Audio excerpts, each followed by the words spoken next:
Hello friend, नमस्कार। स्वागत है आपका एक बार फिर से राठौर इंग्लिश क्लासेस में। फ्रेंड्स, हम नॉन फिनाइट वर्ब में काफ़ी सारी चीज़ें देख चुके हैं। इसमें हमने पूरे पार्टिसिपल, तीनों पार्टिसिपल को देख लिया।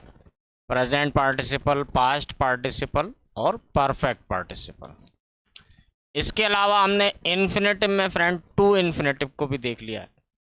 अब लास्ट का थोड़ा सा पार्ट जो बचा है, इसको और देखते हैं आज। आइए शुरुआत करते हैं नॉन फिनाइट वर्ब। तो जैसा मैंने पिछले वीडियो में आपको बताया था फ्रेंड कि कॉजेटिव वर्ब जो होती हैं, जिनमें लेट भी शामिल है ना। लेट को हम देख चुके हैं। लेट के साथ भी हमेशा जो है बेयर इन्फिनेटिव का प्रयोग होता है। इसके पिछले वीडियो में हमने बेयर इन्फिनेटिव का कहाँ कहाँ यूज़ होता है ये देखा था। आइए फ्रेंड नेक्स्ट देखते हैं कॉजेटिव वर्ब जो होती हैं, जब हम काम खुद नहीं करते बल्कि किसी और से करवाते हैं, इन्हें कहते हैं कॉजेटिव वर्ब। जैसे कि he get the barber cut his hair. तो ये जो देखिए, ये वाली जो वर्ब आएगी, ये फिनाइट वर्ब है जो अकॉर्डिंग टू टेंस आती है ना। फिनाइट वर्ब होती है। फिनाइट वर्ब कौन सी होती है? जो टेंस के हिसाब से लिखी जाती है और सब्जेक्ट की संख्या के हिसाब से लिखी जाती है। तो ये वाली जो वर्ब है, ये तो टेंस और सब्जेक्ट की संख्या के आधार पे आएगी। लेकिन ये जो ऑब्जेक्ट जो काम कर रहा है, जिससे काम करवाया जा रहा है, देखिए सेंटेंस का अर्थ है कि उसने नाई से अपने बाल कटवाए, या वह नाई से अपने बाल कटवाता है।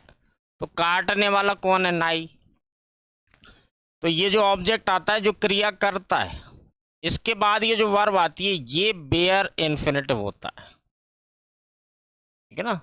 ये एक्टिव वॉइस वाला स्ट्रक्चर है कॉजेटिव वर्ब का। अगर आपने कॉजेटिव वर्ब को नहीं पढ़ा है फ्रेंड, तो आप वर्ब वाले चैप्टर में जाइए ना। वर्ब वाले जो वीडियो डाले हुए हैं, उनमें आपको कॉजेटिव वर्ब मिल जाएगा, जिसमें मैंने आपको ये बताया कि एक्टिव और पेसिव दोनों तरीके से कॉजेटिव वर्ब को लिखते हैं। तो ये जो हम देख रहे हैं, ये एक्टिव वॉइस वाला स्ट्रक्चर है। She is getting the made cook food. वह नौकरानी से खाना बनवा रही है।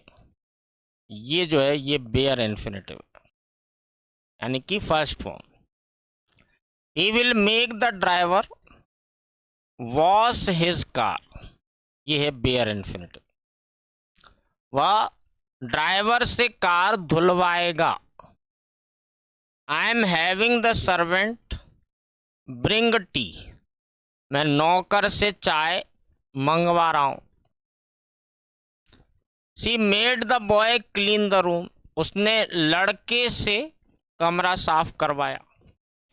उसने लड़के से कमरा साफ करवाया। तो यहाँ आप देखें तो ये जो टेंस कोई सा भी हो, ये जो वर्ब आ रही है ये नहीं बदल रही, ये सभी जगह फर्स्ट फॉर्म है, यानी कि बेयर इन्फिनेटिव लिखा जा रहा है।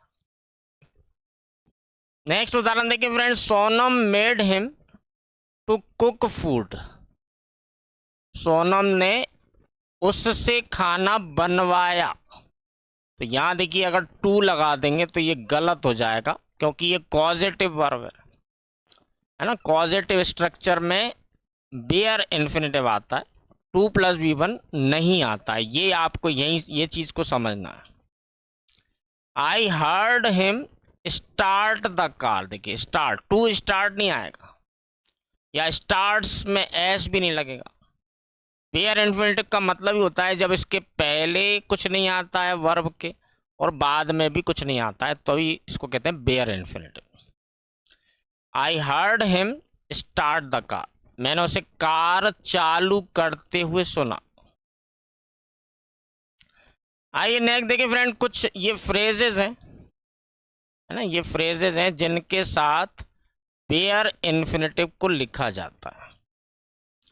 जैसे कि वुड रादर, है ना, had better, rather than, had rather, do everything but, do nothing but, या डू एनीथिंग बट। ये जो फ्रेजेस हैं फ्रेंड, इनका ज़्यादातर जो ऊपर लिखी है, would rather, had better, rather than, had rather, इनका अर्थ होता है ज़्यादा अच्छा होता, जैसे हम किसी से बोलते हैं कि ज़्यादा अच्छा होता कि आप कार से आ जाते तो जल्दी पहुंच जाते। ज़्यादा अच्छा होता कि वो समय से शादी कर लेता। ज़्यादा अच्छा होता कि वो कॉलेज ज्वाइन कर लेता। तो वुड रादर, हैड बेटर, इस तरह से लिखते हैं। डू एवरीथिंग बट का मतलब है सब कुछ करता है के सिवा। बट का यहाँ मतलब है के अलावा, के अलावा, के सिवा। जैसे हम किसी व्यक्ति के बारे में कहते हैं कि वो फालतू बात करने के अलावा कोई काम नहीं करता, है ना। वो कोई काम नहीं करता है फालतू बातें करने के अलावा, और सब कुछ करता है पैसा कमाने के सिवा। Do everything but, do nothing but यानी कुछ नहीं करता है के सिवा। डू एनीथिंग बट यानी कुछ भी करता है के सिवा। उदाहरण देखें friend, we had better go now. अब हैड बेटर ये फ्रेज है, इसके बाद जो है ये देखिए फर्स्ट फॉर्म आएगी, यानी कि बेयर इन्फिनेटिव को लिखा जाता है। We had better go now, ज़्यादा अच्छा हो कि अब हम चलें। He would rather play than swim, वह खेलना ज़्यादा अच्छा लगेगा उसको बजाय तैरने के। वो ज़्यादा पसंद करेगा खेलना बजाय तैरने के। I would rather die than beg, मैं भीख मांगने की बजाय मर जाऊंगा। मर जाऊंगा लेकिन भीख नहीं मांगूंगा। आई वुड रादर डाई, मैं बल्कि मर जाऊंगा लेकिन भीख नहीं मांगूंगा। He did everything but study, वह सब कुछ करता है पढ़ाई करने के अलावा। डू एवरीथिंग, देखिए एवरीथिंग सब कुछ करता है, बट स्टडी, बट मतलब होता है के अलावा, पढ़ाई करने के अलावा सब कुछ करता है। एक देखिए friend, they did nothing but tease him, वे कुछ नहीं करते उसे परेशान करने के अलावा। वे कुछ नहीं करते उसे परेशान करने के सिवा। आइए फ्रेंड हम नेक्स्ट और लास्ट चीज देखते हैं नॉन फिनाइट वर्ब में, उसे कहते हैं जीरंड ना, जीरंड। अब जीरंड क्या होता है, तो देखिए V1 प्लस ING है ना, वर्ब की फर्स्ट फॉर्म प्लस ING। अगर इसका प्रयोग वर्ब के रूप में ना करते हुए नाउन के रूप में किया जा रहा हो, यानी है तो ये वर्ब लेकिन इसको नाउन की तरह से यूज किया जा रहा हो, और नाउन का मतलब होता है नाम।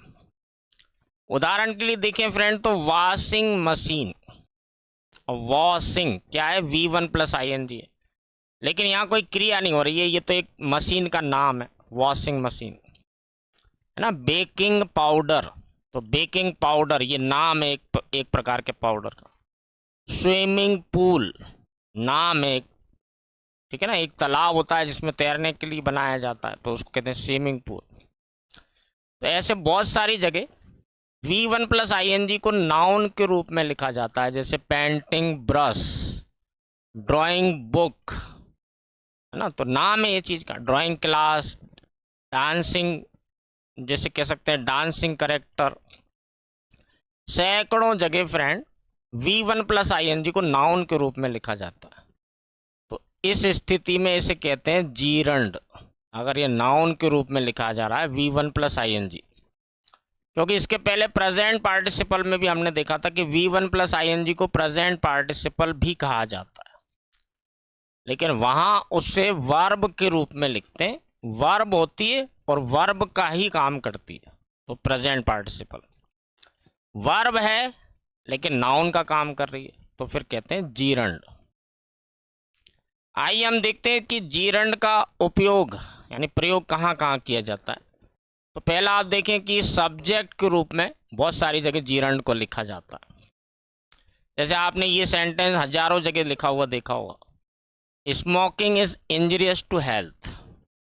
यहाँ पे आप देखें तो स्मोकिंग ये सब्जेक्ट, ये वर्ब है और ये बाकी पूरा ऑब्जेक्ट है। तो यहाँ जो स्मोकिंग लिख रहे हैं ये सब्जेक्ट के रूप में लिख रहे हैं, और सब्जेक्ट के रूप में नाउन को ही लिखा जा सकता है। यहाँ धूम्रपान करना ये अर्थ निकला। धूम्रपान करना स्वास्थ्य के लिए हानिकारक होता है। धूम्रपान करना एक प्रोसेस का नाम। Walking is a good exercise, टहलना एक अच्छा व्यायाम होता है। सीइंग इज बिलीविंग, देखना ही विश्वास करना होता है। ऐसे बहुत सारी जगह जीरंड को लिखा जाता है, ये जीरंड है।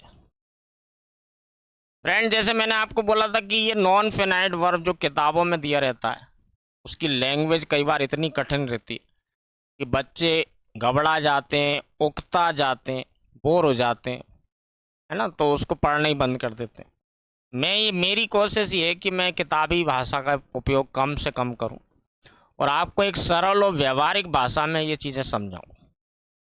धीरे धीरे आपको ये चीज़ें आसान लगने लगेंगी।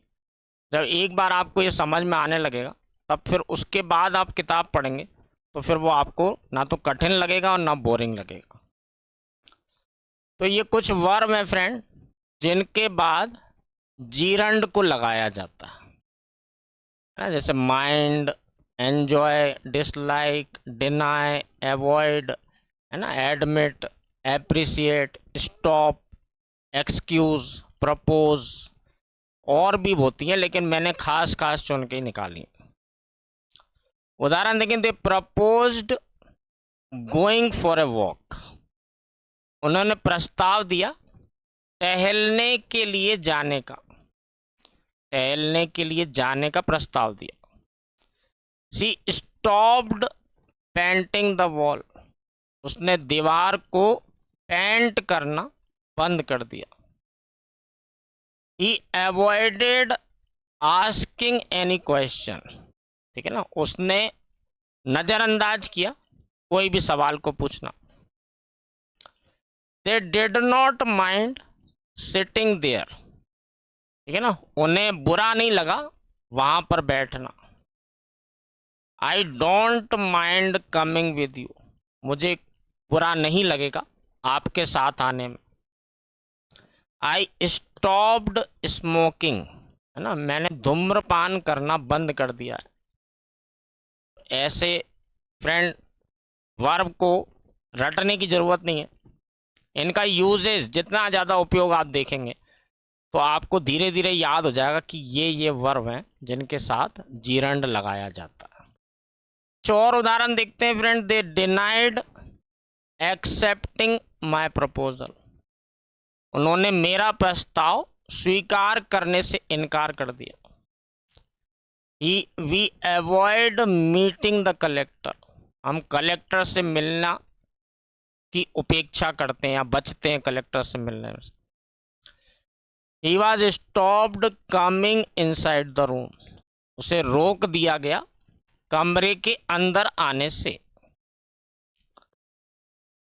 अब ये फ्रेंड कुछ फ्रेजेस हैं, ये बहुत इंपॉर्टेंट है क्योंकि ये बहुत यूज में आता है। अगर फ्रेंड आप देखें कि इज़मार आ रहा है या वाजवर आ रहा है और इसके बाद यूज्ड टू आ रहा है, ठीक है ना, इसको बहुत अच्छे से समझ लीजिए क्योंकि यूज्ड टू को मॉडल वर्ब के रूप में भी लिखा जाता है। अगर ये मॉडल वर्ब के रूप में आ रहा है तो इसका मतलब है कि ये खुद ही सहायक क्रिया का काम करेगा।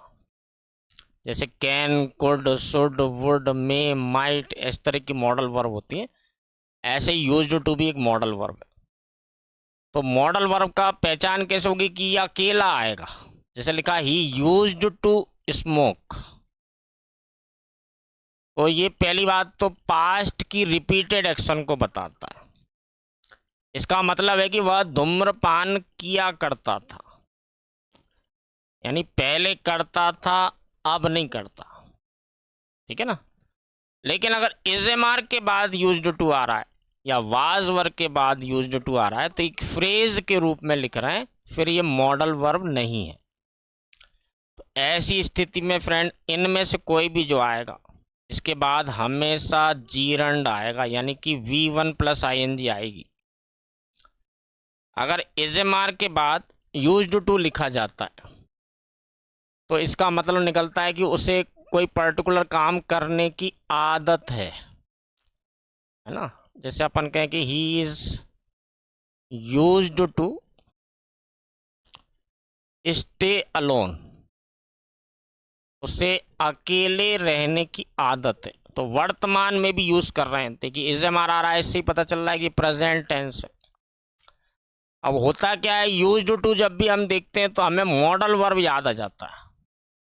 मॉडल वर्ब में कोई सा भी मॉडल वर्ब वो फर्स्ट फॉर्म आती है, लेकिन यहाँ ये मॉडल वर्ब है ही नहीं। अगर मॉडल वर्ब देखिए होता है तो हेल्पिंग वर्ब होती है मॉडल वर्ब, तो ये भी हेल्पिंग वर्ब और ये भी हेल्पिंग वर्ब है। तो ऐसा तो हो ही नहीं सकता कि दो हेल्पिंग वर्ब साथ में आए। इससे हमें ये समझना है कि यहाँ पे ये मॉडल वर्ब नहीं है बल्कि एक फ्रेज है, और ऐसी कंडीशन में V1 प्लस ING लिखा जाएगा। ठीक है ना। अब यहाँ पे ये V1 नहीं आएगा। He is used to staying here, उसे यहाँ अकेला रहने की आदत है। He is used to staying alone. Past में भी लिख सकते हैं, जैसे अपन कहेंगे she was used to live in the hostel, है ना। She was used to eating in the mess, तो ईटिंग आएगा, लिविंग आएगा, V1 प्लस ING आएगा, V1 नहीं आएगा। ठीक है ना। एडिक्टेड टू, इसका मतलब होता है लत होना। जैसे शराब की लत है, जैसे शराब पीने की लत है, जुआ खेलने की लत है। एकस्टम्ड टू, इसका मतलब होता है किसी चीज से बहुत अच्छे से परिचित होना, बहुत अच्छे से जानना किसी चीज को। विद अ व्यू टू, यानी होता है के नजरिए से। हैबिचुएटेड टू, इसका मतलब होता है किसी चीज की आदत होना, है ना, किसी चीज का आदी होना। इसी तरह की फ्रेजेस में फ्रेंड फेड अप विद, यानी होता है जैसे हम कहते हैं तंग आ चुके हैं किसी चीज से, इस व्यक्ति के बात करने से तंग आ चुका हूं। और लुक फॉरवर्ड टू, तो ये सारी फ्रेजेस हैं, इनके साथ हमेशा V1 प्लस ING आएगा। ये ध्यान रखना है हमको, जीरंड आएगा। उदाहरण देखिए friends, she is used to playing, देखिए प्लेइंग ये जीरंड आ रहा है। She is used to playing hockey, यानी उसे हॉकी खेलने की आदत है, या वह हॉकी खेलने की आदी है, वह हॉकी खेलने की आदी है। आई एम यूज्ड टू ना, इज एम आर आ रहा है, यानी यूज्ड टू एक फ्रेज है, फ्रेजल वर्ब है। तो यहाँ पे देखिए वर्ब की फर्स्ट फॉर्म नहीं आएगी, हमेशा V1 प्लस ING आएगी। और ये गलती ही करते हैं हम, जब भी कभी ये एरर में पूछा जाता है तो मैंने देखा है कि 99% बच्चे गलत करके ही आते हैं। उसका रीज़न ये होता है कि उनको यूज्ड टू मॉडल वर्ब के रूप में रटा हुआ है, मॉडल वर्ब में फर्स्ट फॉर्म आती है। यहाँ इज एम आर आ रहा है या वाज वर आ रहा है, तो इससे आप पहचान लीजिए कि मॉडल वर्ब नहीं है। तो लिव नहीं आएगा, लिविंग आएगा। He is used to make, गलत, मेकिंग आएगा। He is used to making food daily, उसे रोज खाना बनाने की आदत है। Children are used to playing outdoors, ये सही है। बच्चे घर के बाहर खेलने के आदी हैं। They are addicted to smoking, उन्हें धूम्रपान करने की लत है, उन्हें धूम्रपान करने की लत है। नेक्स्ट देखिए friend, we are looking forward to meeting the director. Look forward to का मतलब होता है उत्सुकता से प्रतीक्षा करना। हम डायरेक्टर से मिलने की उत्सुकता से प्रतीक्षा कर रहे हैं। He is fed up with running here and there, वह यहां से वहां दौड़ने से ऊब चुका है, तंग आ चुका है। Ramesh is habituated to chewing tobacco, Ramesh को तम्बाकू खाने की आदत है, आदी है। नेक्स्ट पॉइंट देखते हैं फ्रेंड कि जैसे हमने देखा था टू इन्फिनेटिव, यानी कि टू के बाद वर्ब की फर्स्ट फॉर्म आती है, ठीक है ना। उल्टा कर लें तो वर्ब की फर्स्ट फॉर्म तभी आती है जब टू आता है, यानी ये एक दूसरे के पूरक हैं। अगर टू आएगा तो V1 आएगी, V1 आएगी तो टू आएगा। ये टू इन्फिनेटिव कहलाता है, जो बहुत ज़्यादा यूज में आता है। अब ऐसी स्थिति होगी प्रीपोजिशन जो है, जैसे टू भी एक प्रीपोजिशन है, टू के अलावा कोई भी दूसरा प्रीपोजिशन आ रहा हो, जैसे फॉर आ रहा है, विदाउट आ रहा है, by, on, in, from, before, after, at, besides, ऐसा कोई सा भी प्रीपोजिशन आ रहा है टू के अलावा।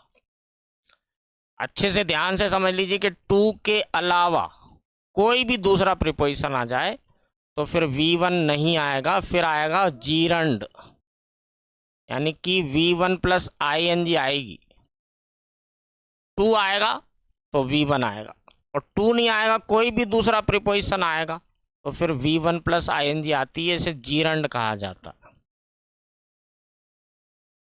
उदाहरण देखिए, on reaching home she made food. देखिए ऑन आ रहा है और इसके बाद वर्ब आ रही है, तो इसे हम जीरंड के रूप में लिखेंगे, यानी कि V1 प्लस ING लिखेंगे। घर पहुंचने पर उसने भोजन बनाया। The master prevented him from making tea. From आ रहा है, उसके बाद कोई वर्ब आ रही है, तो आपको ये समझना है कि टू को छोड़ के कुछ भी आ जाए, कोई सा भी प्रीपोजिशन आ जाए, तो फिर V1 प्लस ING यानी जीरंड लिखना है, ठीक है ना। मास्टर यानी मालिक ने उसे रोक दिया चाय बनाने से। The team was hopeful of winning the match. Team उम्मीद से थी, उम्मीदों से भरी थी, है ना, मैच जीतने की, मैच जीतने, of winning. He was sitting in the office without obtaining the permission. ना, वह ऑफिस में बैठा था बिना अनुमति प्राप्त किए। I entered the train after watching the green signal. मैं ट्रेन के अंदर पहुंच गया हरी झंडी देखने के बाद। He stopped before striking with the car, है ना, वह रुक गया कार से टकराने के पहले। तो सैकड़ों हजारों जगह फ्रेंड आपको ये चीज़ लिखी हुई देखने को मिलेगी, और उस समय कई बार हमको समझ में नहीं आता कि यार ये V1 प्लस ING क्यों आ गया, अकेला V1 क्यों नहीं आया, तो उसका ये रीज़न रहता। तो फ्रेंड ये हमारा नॉन फिनाइट वर्ब वाला जो चैप्टर है ये पूरा हो चुका है। इसमें हम सारी चीज़ें देख चुके हैं जो हमारे काम की है। जैसा मैंने आपको बताया, ये होने को तो ये बहुत बड़ा चैप्टर है, इसमें ढेर सारे नियम होते हैं जो जनरली मैंने देखा है कि कहीं भी किसी भी एग्ज़ाम में पूछे नहीं जाते। वो केवल नॉलेज के लिए करना एक अलग बात है। तो नॉलेज के लिए आप अपने मन से किसी भी अच्छी किताब से पढ़ सकते हैं। आप किताब का नाम जानना चाहें तो मैं आपको पर्सनली बता दूंगा। फिलहाल कंपटीशन एग्ज़ाम की बात करें तो इतना भी अगर आपने कर लिया जितना मैंने कराया तो ये मोर देन सफिशिएंट होगा, कभी भी किसी भी एग्ज़ाम में आपको दिक्कत नहीं आएगी। तो thank you very much friend, next video में फिर मिलते हैं। आपका बहुत बहुत शुक्रिया। अपने अपने जितने भी मिलने वाले हैं, जानने पहचानने वाले हैं, फ्रेंड्स हैं जो कंपटीशन एग्ज़ाम की तैयारी कर रहे हैं, उन्हें ज़रूर बताइए राठौर इंग्लिश क्लासेस के ऐप के बारे में, और राठौर इंग्लिश क्लासेस .in ये हमारी वेबसाइट है, इसके बारे में बताइए ताकि वो भी पढ़ सकें और अच्छे नंबर पा करके नौकरी पा सकें, अपना भविष्य बना सकें। Thank you very much friend.